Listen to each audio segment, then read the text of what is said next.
This is Centered, where faith meets everyday life. Our hope is to invite you into a better story, a story where you're made new through Jesus, living with God-given purpose, and experiencing peace, joy, and freedom. Together, we'll explore what it means to keep Jesus at the center of where we live, work, and play, bringing beauty, meaning, and renewal to every part of our lives. Thank you for joining us. Here are your hosts, David and Ben.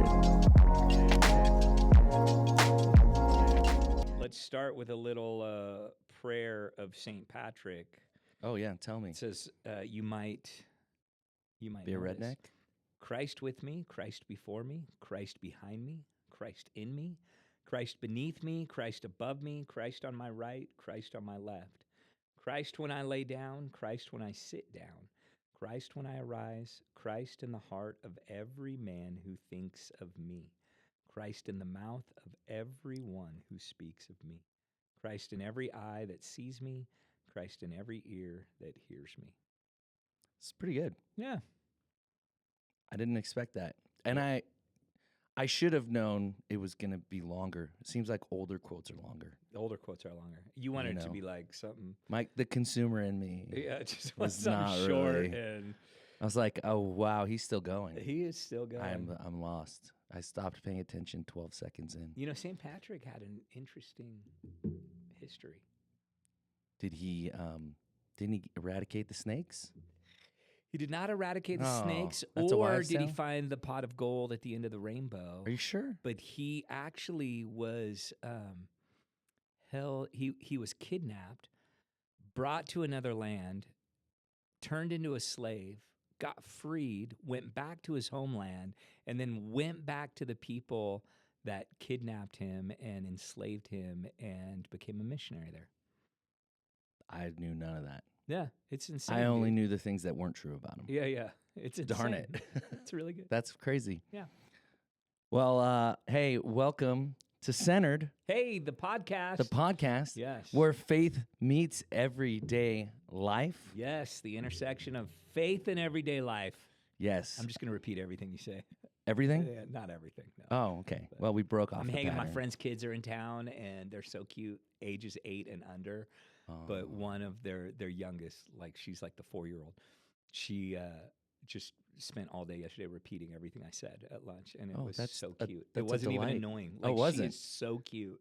It wasn't even. When you're that cute, you can get away you with can it. get away with stuff. When you're Yeah. me or you, it doesn't. No, It would have got old yeah, pretty it would quick. have got old really quick. Yeah, I won't do that for to you. everyone, not just Yeah. me. But But welcome, Yeah. dude. This is episode 2. yeah.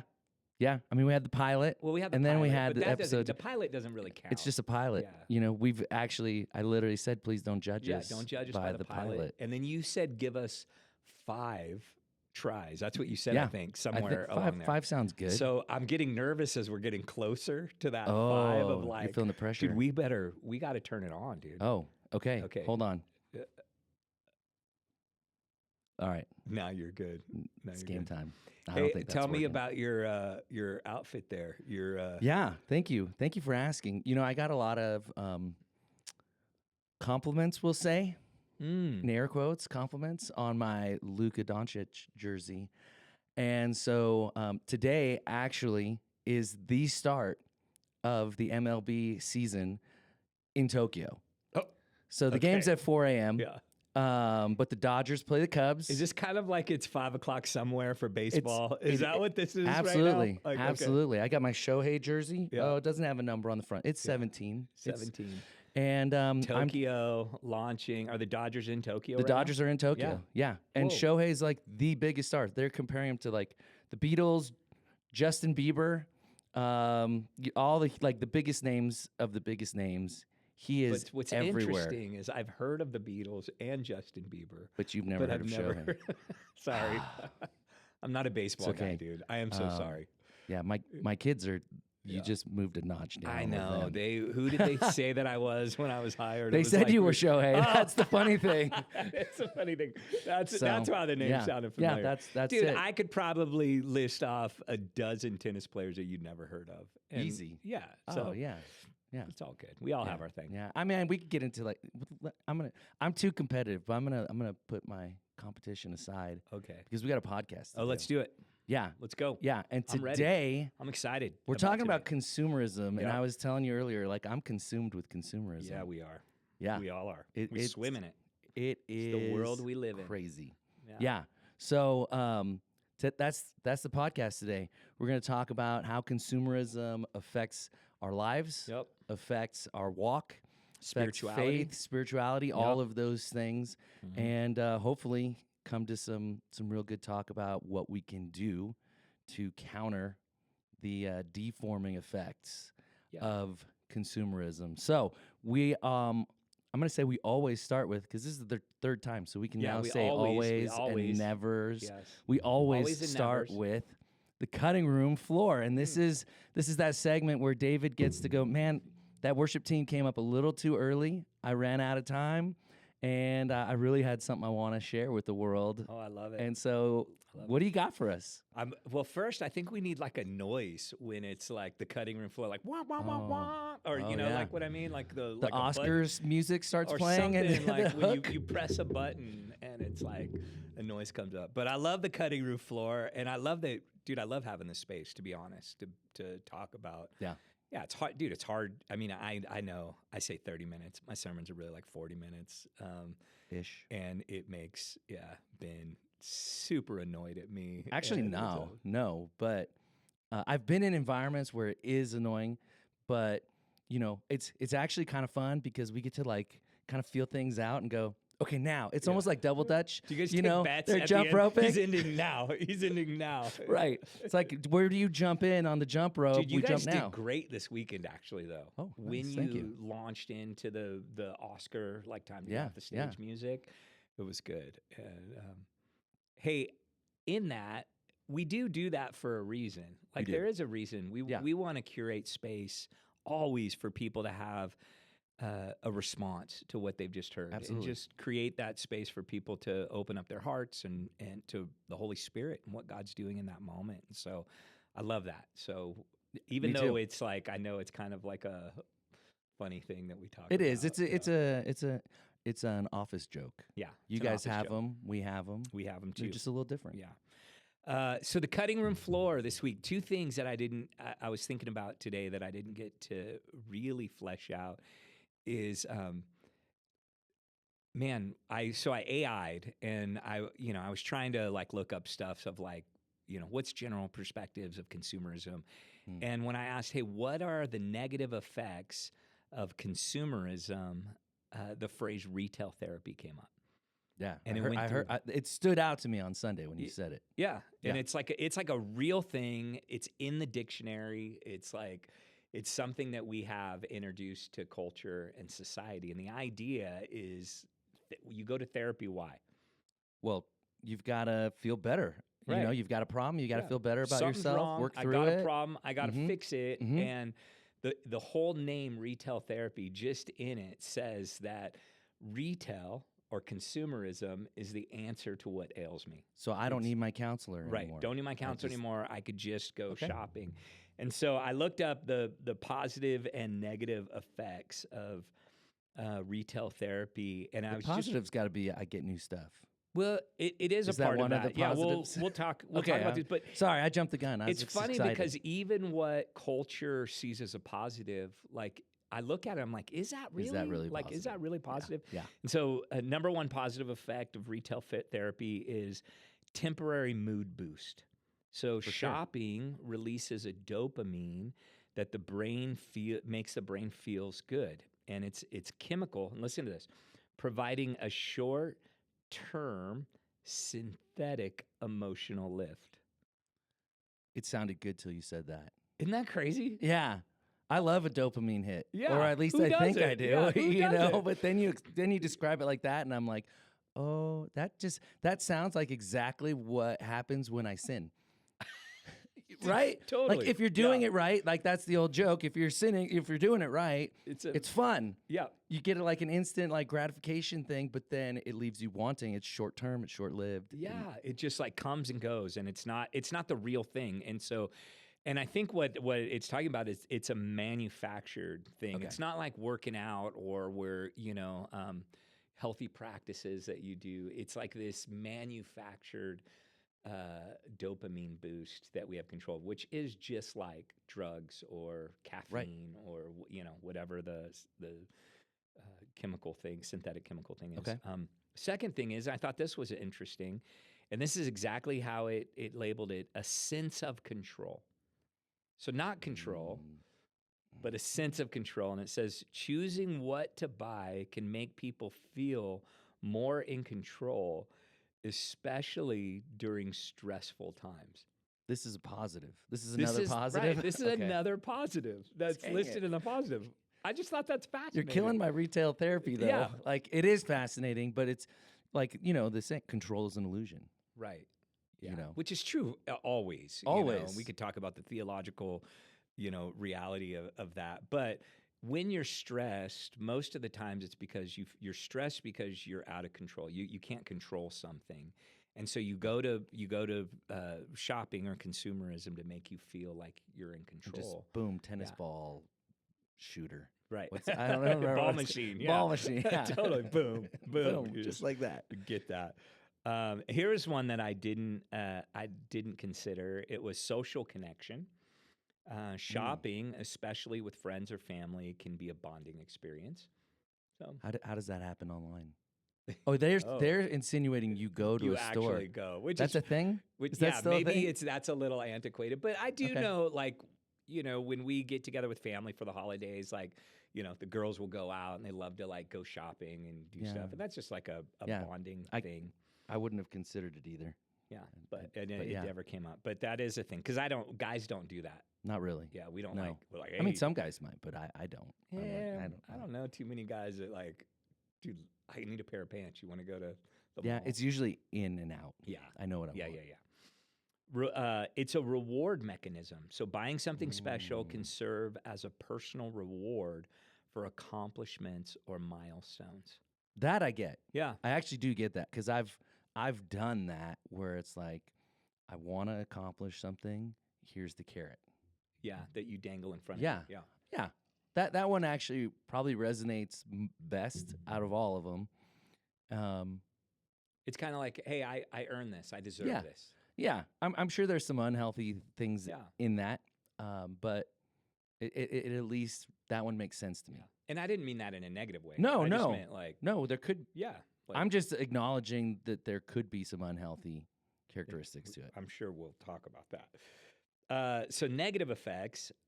It was the number one was financial strain. Impulse spending can lead to financial stress or debt if not managed wisely. So absolutely, I've got totally. We can go into the Rolodex of all the dumb things I've done financially throughout the years. Yeah. And have you ever talked to a drug addict who said that their purchasing of drugs was a wise financial investment? Oh, not yet. I don't think it's coming either, though. I'm just getting back to the dopamine. Yeah, dopamine you know what hit. I mean? I got like, now. Okay, okay. I was like, man, that got dark really fast. No, it wasn't right. This does go back to the emotional dependence, or the dopamine thing. Emotional dependence is number two. Relying on shopping to cope with emotions can create an unhealthy cycle of avoidance rather than addressing underlying issues. And absolutely, I think that was probably the biggest thing I was trying to get at yesterday. Yeah, is that oftentimes when we give ourselves into consumerism, is we're trying to address a root problem, right? That's going on in our hearts, like something that's missing, some sense of like not feeling like everything's okay or having a sense of peace in our lives. We're trying to answer our heart and soul's problem with a very temporary, with the wrong answer. Yeah. You know. Well, and it's fascinating because consumerism's so innocuous. Like, it doesn't seem like a big deal at all to buy something, but we know, like, going back to drugs or alcohol, like dependence on a substance to be the thing that consoles me is not healthy. We know that, so like I literally have thought about if I'm going to have a drink, why am I having that drink? Is it because it's been a long day and I need a drink? Yeah. that's an unhealthy response, and I don't want to have that drink? Right. Or is it just for enjoyment because I like it and it's not connected to the things of my heart? That's a different thing. Totally. And so what's interesting about this is with consumerism, like I would never think of it in those terms. You know, I wouldn't go, why am I buying this? Am I Yeah. trying to buy this to deal with something that's happening in my heart? I would just go Yeah. purchase Yeah. and not think twice about it. Absolutely. And I think that what you just said is the reason why this conversation is important, is because we live in a consumeristic environment that forms us or teaches us how to behave consumeristically in all other areas of our lives, like our relationships, our relationship to food and drink, our relationship to entertainment, our relationship to the church. And that's the big thing, is that it's forming us to think that consumerism is just a normal part of the human experience, when in actuality it's antithetical to our design. Yeah, clearly. When you unpack it. But what's fast, again, like I'm just so interested in this because nobody is unpacking this. I don't really think. Like this is such a big topic, but I feel like nobody is talking This about conversation. Yeah. Same, dude. And I think it's true for a lot of things in culture that are shaping us. And this is my big thing, is that we are, and we've talked about this before, I've talked about this on Sunday morning, is that there is no such thing as neutrality. Right. Like, we are becoming something. Humans are becoming something, which means that, and whether you acknowledge it or not, we are both material and spiritual creatures, which means that we are being spiritually formed by something and by someone. Always. Yeah, we're becoming. Yeah. And that, when we don't realize that we're becoming, and sometimes, like, this is what like a midlife crisis is. Oftentimes, people get to a point in their life. I know I joked with you because you're getting to that like age where it's like, but why I am don't I mean getting this assaulted right now? to I throw don't shade at you. understand. I went through it. Everybody goes through it, but there is this season in your life where you're like, do I like what I've become? Yeah. You know, and then all of a sudden we start to look at different things, and we do career changes or spouse changes, or we buy a car, or we do these Convertible, things. man. Yeah, that's the thing. Motorcycle, whatever. Right. Yeah. Or you try to upgrade your life in different things. And what you don't realize is that what you want to change is your soul. But what you try to change is your external experience of life. And Much easier. This is consumerism. Yeah. That is the essence of what the consumer culture is teaching us. And man, it's a part of the devastating effects of sin. It's what you see, where you exchange the image of the immortal God for lesser things. Something lesser, You yeah. know, that exchange. All right, a couple more. Buyer's remorse. The excitement of buying can quickly fade, leading to regret, especially if the purchase wasn't necessary. That was my ball machine. $250 Dude, down the I lost drain, it bro. Down the drain. That was good money, dude. Good money. Clutter and waste, so accumulating of unnecessary The items. Seinfeld joke. Yeah, that's the Seinfeld joke. Yep. And then this is kind of redundant, but it said short-lived satisfaction. The happiness from shopping is often temporary, requiring repeated purchases to maintain the feeling, thus retail therapy. Yeah. That you get. So yeah, that was that's good. Yeah, I just thought, I read that and I'm like, man, we could put therapy behind all kinds of things. You know, Oh yeah. retail therapy, success therapy, or Well, there's instant liquid gratification, confidence. liquid But confidence. let's face it, there's liquid therapy. Yeah, You know? Yep. I mean, absolutely. yeah, So in an effort not to just expose you and your tennis ball or your tennis ball machine, I thought I'd share my retail Oh, therapy please. experience. Yeah. So I was 21, married, and separated. 8 months. A lot of stress After going on 8 there. months of quote unquote happy marriage, separated. And I went from a dink dual Yep. income, no kids, Yep. to a single income, no kids, but I still had like the apartment. I still had all the expenses. Oh, I yeah. kept most of the expenses, Yep. but only half of the money. Hmm. And I'm miserable.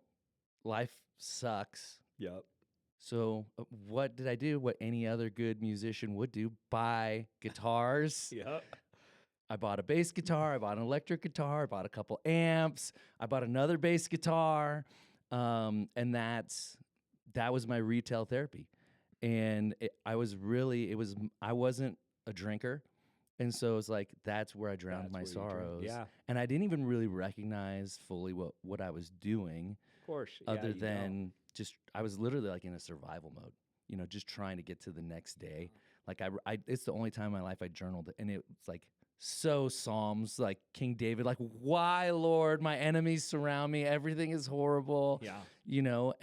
But I had these music instruments, and I could learn the bass, learn guitar, Yeah. play along with songs on the radio, and it made me happy. But it didn't. Yeah. It really didn't, Yeah. because then I'd buy another one. Well, at least I don't feel alone. Yeah, I'm with you.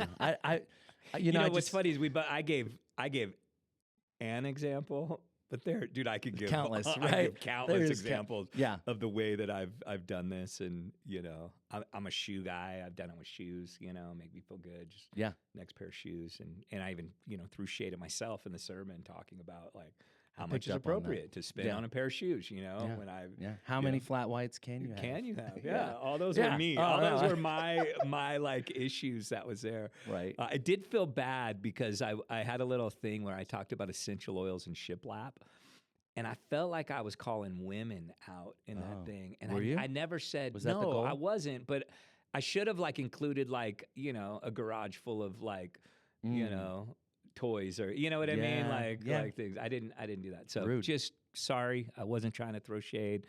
Just came out. Guys do this too. Guys do this That's too. what- Yeah, that's what I'm that's what hearing. I'm trying Yeah, to say. we just don't go shopping together to do it. Yeah. All right. So cutting room floor. One other quick thing that I didn't have a chance to get into that I think is really important is the idea of Babylon, living in Babylon, Mhm. and living as an exile. Okay. And some of the things that I think is the bait and switch of Christianity is that I don't think that a lot of modern day, especially Christians in the West, which is a very consumeristic society, like to think of themselves as exiles, living on the margins. Sounds horrible. It sounds horrible. Yeah. It does. And actually, when every time the Israelites had seasons of success, what happened is they forgot their vocational role as the people of God, and God ended up usually moving in and scattering them and causing them to be exiles again, so they would pick up their vocation to be a Right. light to the nations, right? To Right, really yeah. be distinct and separate. And a part of the Christian identity is to learn how to live as aliens and strangers in a foreign land. So what does it look like to not allow ourselves to be wrapped up in the cultural currents? So consumerism, is an extreme form of consumption, right? That's what consumerism is. It's like everything's built on buying and selling of goods, of making money and spending money. That's kind of the whole economic system that capitalism has turned into, and we don't understand the effects that it has on us. So one of the ways that we live out our vocation as God's people is to live differently. And in reality, that's actually what's holiness is. Oftentimes when people think about holiness, they only think about like behavior, morality. Yeah, absolutely. I don't have sex before marriage. I don't do drugs. I don't, get drunk. I don't, whatever our morality of our day is, how we're judging, other people's worth and value or whatever. But holiness is actually all it means is to be set apart for God, for the purposes of God. Right. That's what holiness is. And so when we live our lives, we understand that, man, God created us with this beautiful purpose and this vocation. And in order to serve God, we have to be set apart from the cultural currents of our day so we can be faithful to it. And that takes shape in all kinds of different ways. But when we live as exiles, it produces a lot of anxiety and fear in us. Yeah, Scary. I would think so. Yeah, It's absolutely. scary to not fit To not in, fit or in. not be like the people around us, or not have the same number of cars, or number of children, or number of pickets on our fence, or number of whatever, that everybody else is having around us, or even just the idea of that, in our mind. And so oftentimes Christians find appropriate ways to fit in. And money is one of those ways that seems morally neutral. Right. Because the Bible even says, you said it on Sunday, it's not money that's the root of all evil. Yeah. It's the love of money. Very different things. So I can have money, I can spend money, I can, and as long as I don't love it, right, I'm good. Whatever that means. Right. And I can define that for myself. Totally. And it's interestingly, the Bible talks a lot about money because of this issue. Jesus talks a lot. Jesus talks a lot about money and what our distinctness or holiness looks like when it comes to our relationship with money. And I just think it's an important conversation, and I think it has huge effects. I know we'll talk about it in a little bit. What are some of the effects that it has in us? But that was the thing. The exile thing is something I didn't really have a chance to fully flesh it out yesterday, and I don't think that people realize that the Bible tells the story of God's people learning how to be exiles. It's definitely not the way that we look at the Bible. No. Yeah. No. All right, that's good. We got to move into the next segment, though, or this will be a 4-hour podcast. And we could do that, trust me. We could. Without even trying. Easy. So just for funsies. Just for funsies. I don't know. Producer Courtney, do we have a drop for that yet? Oh. Recorded? Tomorrow. Okay. Oh. So what's it? Give us a little. What's it going to be like? Oh, yeah. A couple fourth grade boys. I can't wait to hear it. All right. I can't wait to hear it. They're going to drop it right here. Just for funsies. That was it. Perfect. I'm sure it's amazing. It's amazing. Yeah. All right. So here's the question for today, because we got to lean into consumerism a little. Let's have some fun with it. We, even though we're talking about how it deforms us, we are consumers. Yeah. So if you had to be sponsored by a brand or any company, if they sponsored your life, who would it be and why? Oh, that's easy. Totally easy. So Head is a tennis racket. Okay. And my favorite U.S. number one, player in the U.S. uses Head rackets. Djokovic, a lot of the top 10 players play with the Head racket. I've heard of him. So, I'm a tennis guy. I play tennis, and I would love to be sponsored by Head. All right, Head people. Head people. Come on. We're available. You want? I will, I'll hold a racket the whole time I do this podcast. Yeah. Are there Head shoes or just rackets? There are Head shoes, but they're not really known for that. Just rackets. Rackets. Just okay. Sounds like a racket bags, to me. Bags, accessories. And nice. Okay. Yeah, I think mine's just slightly different. Not really tennis related. Big surprise. I think mine would be Apple. Oh, like the Apple. Like Apple. Not like, but like, Mac, iPhone. Yeah, I'm all Apple. I'm MacBook, AirPods, iPhone, iPad. I'm all Apple. You've taken a bite of the apple. I have taken a bite. That bite that's missing, that was me. That was you. Yeah. And I've sold a lot of Apple. Like I've turned people on to Apple. Not because you worked for Apple. No. Because you're an Apple I'm enthusiast. just a raving fan. Yeah. And so I would love to be sponsored by Apple. I tell myself I need, the latest iPhone. Like my MacBook's getting old. So Apple, if you're out there. You want to? I need a hook us up. I'm an Apple guy too, and I was an early adopter. I learned basic programming on an Apple IIe. Oh, wow. So you computer. were way That's ahead how of long. me. Yeah, I'm older than you. That's all that Oh, means. that's But fine. yeah, and never turned back from there on. I was always Apple. Yeah, I'm about 15 years into the Apple game, Okay. but yeah, and it was because I was working in creative spaces, and all the good creative that would be a tools good were one. on Apple. I know now there's more that's Yeah. out there on PC, but I'm too Okay, if Apple came to you and said, "I will be your life sponsor. okay. You can have any Apple product you want at any given time. The only thing that I need you to do is I need you to tattoo an Apple logo on your face." Face? On your Why do you guys say face. face? Like Like on your neck, like it could be like Neck? right here. No, right here on the front of your neck, like the Mm. neck tattoo thing. Would you do it? I'm probably out. Anywhere below the neck, I'm in. You're in. I would Oh, yeah. totally do it. And it could be as big as it wanted. I mean, maybe not tramp stamp, but like there's It's like big. maybe a couple little things, but for the most part, I'd be You'd be totally in. alright. But not on the face, not on the neck. Like, I want my wife to look at me and still think he's handsome. Hand? Maybe, yeah, Okay. probably, All right. probably. So, I mean, I'd like those Provision, like Yeah, that'd be cool. Yeah, there's a lot of things I would like, but Nice. yeah. So that's fun. That's Just for funsies. just for funsies. All right, so I want to react a little bit to the message, and so what I really was most like into what you got into towards the end about how consumerism deforms us, and I know we talked a little bit Yeah. about that in the cutting room floor.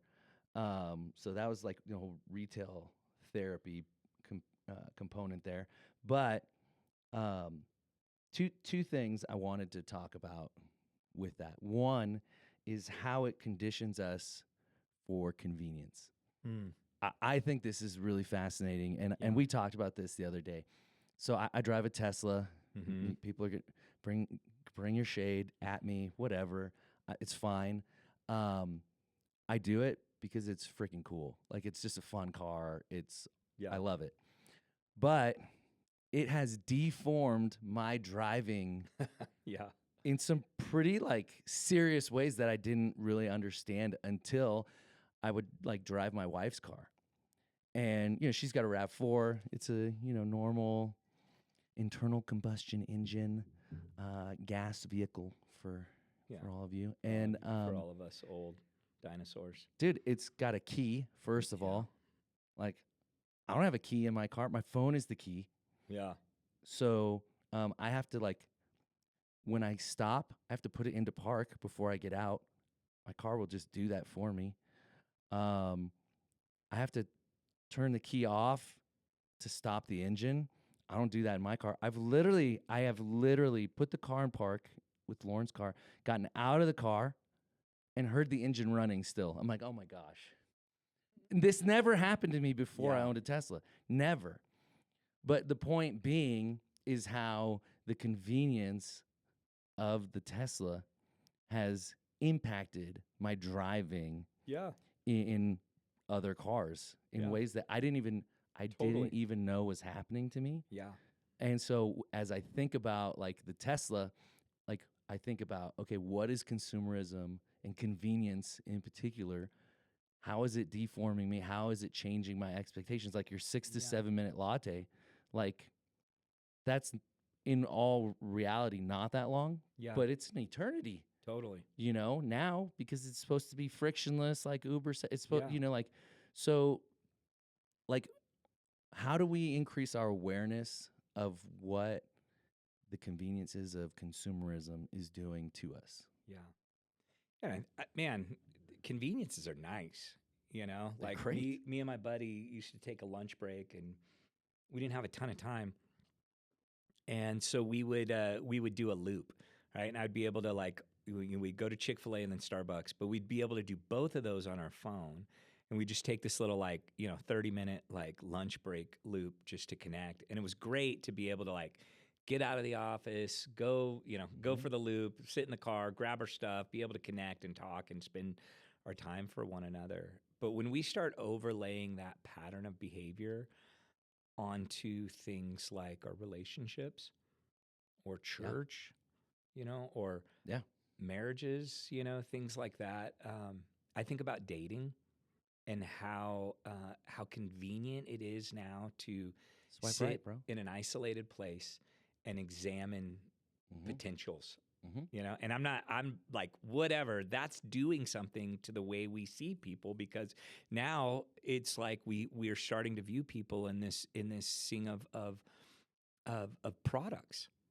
Like, is this Right. person beneficial for me? You know what I mean? Is this do they have the right personalities? And man, when I was growing up, and I know I sound like an old man. When I was growing up, like Back you had in to my take day. you had to take time, and you had to invest time and energy to find out if someone was suitable to move a relationship forward or Right. or not with. And we just don't have the patience for that. And it, man, it does something in us when we view things in the lens of convenience. And I think with church, church has become really convenient for people. Yeah. That makes religion or spirituality a product to be consumed instead of a family to live in. Family's not convenient. No. Well, I was just going to say, people in general aren't convenient. Right. Like I know for me, especially when I'm busy, and I think this is pretty relatable, but when I'm busy, people are the least convenient thing. If I've got like 5 things to do in a very short amount of time to do it, and someone bumps into me, or like someone's like, hey, first things that go through my head, even if it's someone I love, are not like, yes, hey, I'm so glad to see you. Yeah. No, it's like, oh crap. Yeah, you're getting in the way.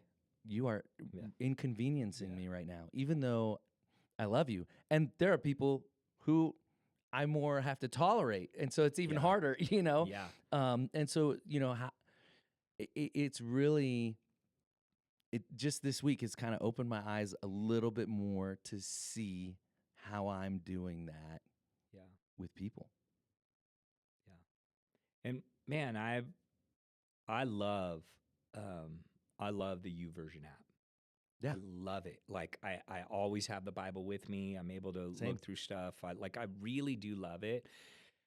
But the more, when that started to become my standard for connection with God, it did something to my relationship with Him. It made it convenient. Like, oh, I could just do a little 3-minute devotion. You know what I mean? I just got Check it on that the go. box. I could sit, while I'm waiting for my Starbucks and do it. I could check that box and the thing. And instead of actually sitting down and opening up a material thing, that it doesn't matter. The content's the same in the digital space or in the physical space. The content's the same, but there's something about being grounded to a material thing, having to pull a book out, having to carry it with you, that's less convenient, that grounds you to something real.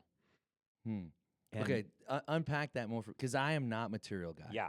I don't like paper. Yep. I will always choose a Kindle over a real book. Yep. I do think, and a lot of it is convenience. It's the Convenient. convenience of wanting to be able to like dive into something when I have space and I didn't expect to, or the convenience of like, man, I can just pull up all my highlights. What did I highlight in this book? And find what I'm looking for or whatever. So this is a kind of counterpoint to that. Like, unpack it for me. Yeah. Well, let's talk about, what do you think the convenience of that is doing to the quality of your connection to the content? It probably depends. Yeah. Quite honestly, it's one thing for me to be like at home and just intentionally like, I'm going to dive into this, and it's on my phone, because I have things I can like put in a focus mode on my phone, and so I'm not getting distracted or disturbed. So that goes away. Yeah. But I'm being intentional in that moment. That's probably, I feel like, less of an issue. What's probably more of an issue is an unexpected moment where I thought, oh, I'm gonna read this, and I'm not in a great setting, and I maybe didn't change my focus Yeah. notifications because I'm actually waiting for something else, or and it was just convenient to dive into it. I feel like those are probably two very different things. Totally. I do too. And I think there we don't want to make an enemy of benefits and just call it convenience, because that's a benefit, Right. like it's a benefit for me to always have my Bible with me on my phone. It's a huge benefit. It's And great. There's tons of times where I'm able to read or connect or find something that I need as a benefit. But when that becomes the model for my connection with Scripture or my connection with God or whatever, it does something to that relationship that is supposed to, be slow. It's the same way of like, man, if I always, just, order my wife a gift on Amazon because it's convenient, Is that it's bad? easy, I do it. Yeah, no, but think about that. Like there's, it's a less embodied, less intentional, less effort involved in something which just in of itself has less of me in it. I'm giving less of myself to that thing. And the it's nice when I go to the grocery store and I go to the flower section and I hand pick some flowers for my wife and I bring them home to her. I had to get in my car. I had to making me drive. look I bad. had to do it. Yeah. But those are like real things that are more of an embodied expression. Okay. And I mean, when I think about the reality of what it means to be incarnate or to have an embodied experience. When Jesus came to earth, he came as a human, right? Yeah. He had to be an embryo and go throughout. There was no shortcuts. He had to live 33 years. He had to go through trades. He had to, you know what I mean? He had to like listen to his parents, and then he didn't one time. He started coming of age. Like that's a funny story in Scripture. But like when we take away when we have shortcuts to everything, I think we experience less of what it means to be human, and I think we experience less of what it means, how God wants us to experience Him. Like we avoid the difficult paths to get to the beautiful view. The part of that does make sense to me is I think that convenience has kind of it's definitely impacted the way that we view God or what we expect from God. Yeah. Because God's not convenient. No. And God's not fast. Yeah. Like, your 6 to 7 minute, cold foam. Yeah. Cold brew with the vanilla cold foam on top. That's what it was. But your 6 to 7 minute coffee, like, that's super fast in God's time paradigm. Yeah. Everything I've ever really pursued with God has moved so much slower than I want it. It's so slow. And we always sacrifice something for convenience. And that's the conversation. It's not, what is it that you're sacrificing for that convenience? I sacrifice quality oftentimes for convenience. Like I don't like Starbucks isn't my favorite coffee. I love third wave coffee. I love, single origin, hand picked, ethically sourced, beans. When I have someone, do it in a pour over, that's going to take 14 minutes for me to get my coffee. That like I love that quality. Yeah. But I got no time for that. I don't always have the time for that. Yeah. And so forth. And so I think convenience always comes at a cost of quality, whether it's relational quality or experiential quality or developmental quality. And that's what we have to be aware of. Not that we don't do those things, you know what I mean? Not that we don't love the Kindle, but we have to, when we have a library at our fingertips, like, does that remove us from the 117 authors that poured in their time and energy and effort to like make those books and write those books? Like, how does it disconnect us or make our heart more callous from the sources of those things? Like, those are fair questions that I don't always think about, quite honestly. Neither do I. Like, You know? we sit down and eat and we don't we don't think about how our food got to our table or the many different hands that made it possible for us to do that. But it wasn't always like that. Like there was a time where when someone sat down, they were eating, Larry's lamb that he raised. You know what I mean? Right. And they knew Larry, they knew his family, they knew his kids, they knew his children, they knew what that, what it took for that. And so there's a sense of an embodied experience in something as simple as eating a meal that convenience has taken away from us. And it's doing something for that. And I'm not saying that it's bad. What I am saying is it's doing something to us, and we have to find the experience that we were created for, that fully embodied experience in other ways. We have to find it. Well, yeah, because now farm to table is it's a novelty. Yeah. Right? Right. Like that's an experience that you pay a premium for. You do pay a premium for that. And Just to know where your Right. beef came from, or where your asparagus came from, or whatever. Right. Yeah. Or even if you just a step removed from that is just organic. Right. You pay a premium for that. Yeah. And so it goes on. And so like I think it goes back to like the old like builders adage, like good, cheap, fast. Right. Pick two. You can't have all three. You cannot have all three. Something's going to be sacrificed. Yeah. In those decision making, and I'm not saying that those sacrifices are always bad. What I'm saying is we don't realize how those things are having an impact on things that are important. Things like our relationships with one another, and things like our relationship to the world, and relationship to ourselves, how they make us feel, and you just got to think about it. Yeah, that's good.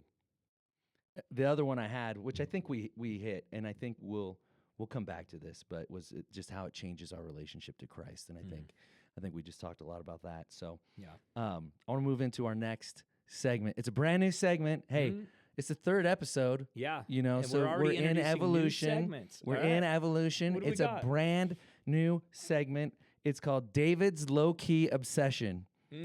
So. Oh yeah. Yeah. We want to know, David, what are you low-key obsessed with right now? Man, I am low-key obsessed with being a blessing to our community. Nice. Oh, but before we unpack that, Okay. for all the non-Gen Zers out there, low-key obsessed is just a Gen Z way of saying, what are you excited about, David? That's the real question. So, like Wendell, I got you. All my non-Gen Z friends. Yeah, just let them know. This is what David's excited about. So you're low-key excited about blessing our community, man. Yeah. Like there are, man, I just really believe that the church exists for its community that surrounds it. And we want to be a church that exists in and for our community. Like we don't just exist for ourselves. We don't want to create a bubble. We love where we live, right? That's our value that we have. And so I'm going to tell you a secret, but don't let it get out. Okay. But we're going to do a We Love Where We Live Sunday. Really? What does that mean? We're going to cancel church. Cancel church. What am I going to do? I don't know. You're going to love where we live. Okay. And we're going to mobilize our body, our family, the Mosaic family, to go and serve and bless our community. So we're going to do like cool things. Like we're going to find some yards that need some loving. We're just going to go serve some neighbors. We're going to maybe like get some families to like do some pop-up shops, like some lemonade stands where we just bless people on like in busy places and just say free lemonade. Love that's it. There. We're talking about doing some work on our own property and just beautifying maybe Bellevue and things like that we can help us to be a good neighbor. And so yeah, man, I'm low-key obsessed with being a blessing to our neighbors in this season. Nice. Well, David's a low-key guy, so you should know he's low-key. He's not I immediately thought about the Marvel, Thor and Loki, but I didn't. That's something else. Thing. Yeah. That's why I explained it actually, Good, just so thank you would you. know what you were. Yeah, I mean Marvel's great. We love Marvel. Yeah. So okay. Last segment. In real life, Like that's the point of this podcast. You Yeah. know, how do we do this in real life? You know, I think you gave us, and I don't know if this is where you want to go with it, but you gave us a few practices of peace. Yeah. You know, basically this reminder that our peace has one source. Yeah. It's Jesus. Yep. And that we often are trying to, you know, through the essential oils. Can't believe you said that to the women. No, I'm kidding. And the But shiplap. whatever the Yeah. thing is, you know, our tennis ball machine, whatever the Yeah. thing is, like that's not our source of peace. It's Jesus. Like, Yeah. how do we do this in real life? Yeah. And I think that is the key, is that the only way that we can live faithfully as exiles in Babylon is to find the peace that Jesus offers. Right? We're anxious and restless about all kinds of things, and Jesus offers us peace. And man, when I went through and just looked up all the scriptures in the Bible that promise peace, I could have spent 30 minutes reading scriptures just saying. You gave us a offering us peace. handful. I gave us a bunch, Yeah. right? And that was just, I mean, tip of the iceberg, Right. an Old and New Testament of what offers us peace. And I really do think that the image in the Old Testament of chaos was the sea. Yeah, Right, makes sense. rages, Absolutely. river, things that go, and that was and that's where the Leviathan lives. That's where all the things that people were terrified of, the uncertainties of the world, lived in the sea. And when Jesus calmed the sea by a word, Power. that was like an image in of itself that every person in the first century in the ancient world would have looked at that and said, "Whoa, Jesus brings peace to all the uncertainties like in our lives, the raging waters in our lives." And I think we most of the time people don't know Jesus that way. Yep, I agree. And that's my real heart is to help people meet Jesus in a way that really brings the chaos, the anxiety, the raging waters of the soul and the heart and the desires, that it just brings peace to that. And I don't know if you've ever seen a lake that is like glass. Oh man, I have. There's nothing like incredible. Nothing like The it. reflections that you see, The and calmness, and it's almost like an anomaly, right? To see a lake like that. There's always some wind or someone in there splashing or something going on. I wakeboarded a lot, and that was like you wanted a glass session. Like that was the goal of, you were chasing the glass. That's the It's fresh like, pow pow. of Colorado, okay, right? yeah.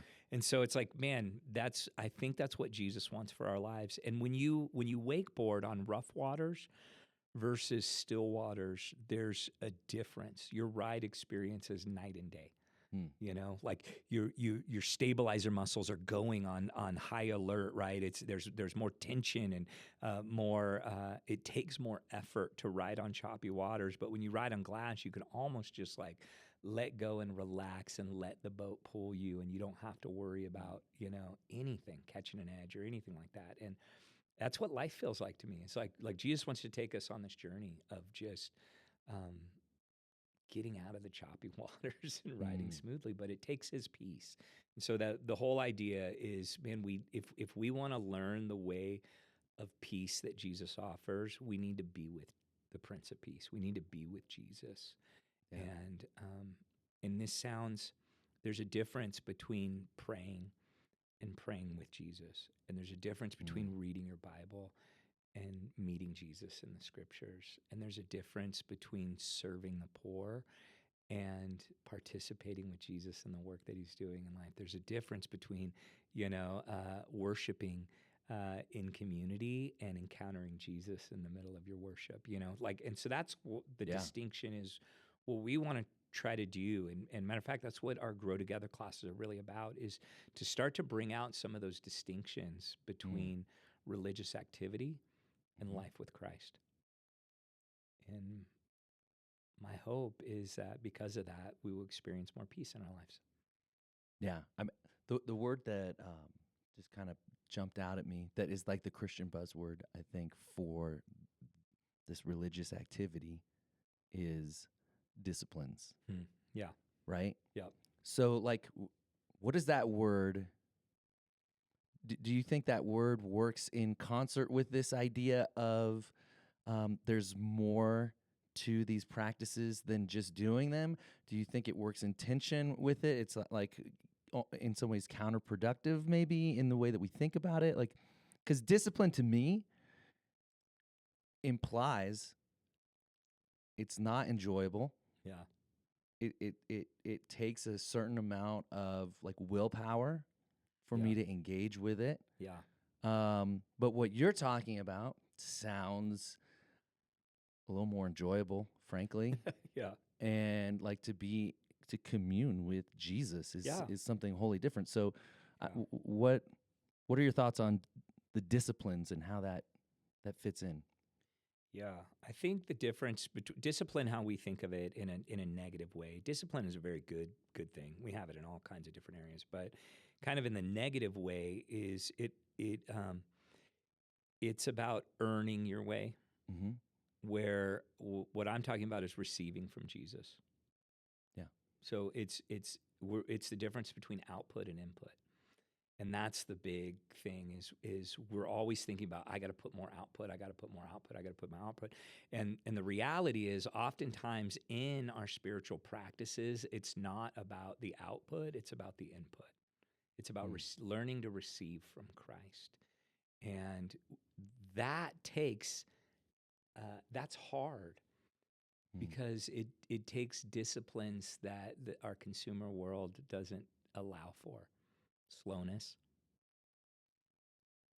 silence, No. time, you know? Yeah. These are hard. Intentionality instead of reactivity, reacting to the world around us. We're being intentional with the things that are in it. These are all really difficult practices for us to put in place because we're swimming in Babylon. We're living in Babylon. And the moment we see ourselves as like exiles, we're in Babylon and we're for Babylon, but we don't act like Babylon. We don't use the same tactics. We're not being formed by Babylon. Yeah, we have a forming part, and I just hope that, and it's not something that is convenient and happens overnight. It takes time. Learning to sit in silence and listen for the voice of Christ is the hardest thing to do, man. Hard. It's so hard. That's why it's a discipline, not because I'm doing all this effort. It's actually like I'm doing less, and that's harder. Right, because we're almost conditioned to do more. Right. You know, even though like intellectually I understand that it's not about what I do for God. I'm not earning anything. I don't earn his love. I don't earn his forgiveness. I don't earn good standing. I just receive it. There is still this part of me that wants to earn it. Yeah. Like wants to make it harder than it really is.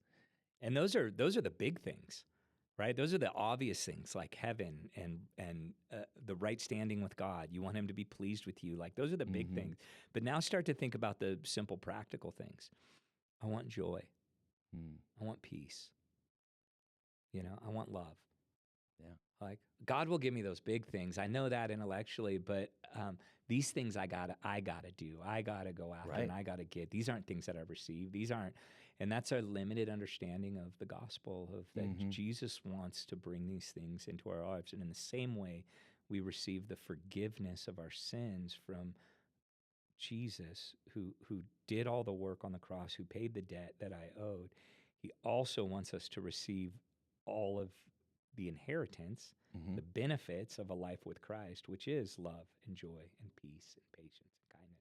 Those are things we receive from the Holy Spirit. Like, well, to me, it seems like the real path to receiving those things, it has nothing to do with anything we would ever think. It's just trust.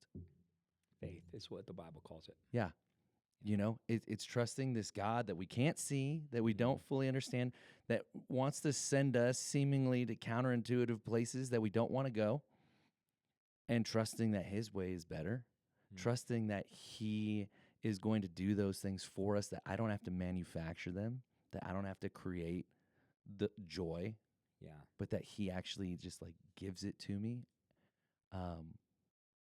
Like that is what is at the center of receiving all of that. I feel like is just believing Jesus is who He says He is and does what He says He'll do. Yeah. Yeah, and you need to believe that Jesus is the source, which then you'll open up yourself to Him as that source instead of looking to other ways to get those things, It's good. Mm-hmm. All right. Well, let's look ahead. Okay. Next week. What are we talking about? Man, what are we doing? Just to be completely honest, I'm half excited and half nervous about this next Really? one. Yeah, we're talking about like hobbies or leisure, Okay. and I think a lot of times our view of God is not very fun. We just talked about a lot of not fun killjoy. things. Yeah, He's the killjoy in the sky, and so having a good theology of joy and enjoyment, I think is good. And I have to tell you, I'm not great at this. I'm not either. Yeah, I mean, I'm really big on underwater basket weaving. I'm great at it. No, I don't even know what that is. It's something my parents would tell me was a college course. I don't think it is. It is, but yeah. but I'm bad at it. And to the point where I have to make up lame jokes to have something to talk about with it. So I might be scared too. I don't know. How does it look like to enjoy God in leisure and hobbies? And and then obviously the easy thing to talk about is how hobbies become an idol. And I do want to talk about that, but man, more than anything, almost like what we did last week with talking about Jesus being the Prince of Peace, and that's going to be the solution. What does it look like to have a good theology of enjoyment? That God created us to experience life and to enjoy life, to enjoy one another, to not have our identity formed by how productive we are. Oh, the utilitarianism. Oh yeah, like that's a huge thing. So. No, I'm actually really excited about it. I joke about, but I'm not great at hobbies either, and I am very utilitarian in the way that I function. But I also know there's more. Yeah, and I want to experience that more, and I want to actually believe that God wants that for me too. Yeah, and so we'll talk theology of joy and enjoyment. We'll talk about Sabbath a little bit and how rest and how those rhythms are in there, and we'll see what God does. All right. Awesome. Well, hey, thank you so much for watching, listening. If you're on YouTube, Spotify, Apple Podcasts, whatever your platform, man, please do subscribe. I don't really listen to or watch anything I'm not subscribed to because I just forget. I need to subscribe. Yeah. I need to subscribe to this. Come on, dude. I don't think I've subscribed. Hey, is there a way for them to like get in our DM, like to Oh yeah, you can. Well, so we've had a few comments on the shows. People comment. We've had a comment on Spotify from a listener named Noah, who said, "This is gas with some fire emojis." Whoa, so, is that like good? Yeah, gas is good for. Right. I don't even. He's not even Gen Z. He's like the below that. Or, another one from someone named Ben, who says that we're a couple of W guys. These might be my two sons. Okay. These might be my two sons. And then we've got like Mark, who wanted to puke on my Lakers stuff. And so you can leave comments. You can leave comments. But if you have a serious question or something on there, like how did they get that to Probably the best way is to send us an email at it's just info at welcometomosaic.com.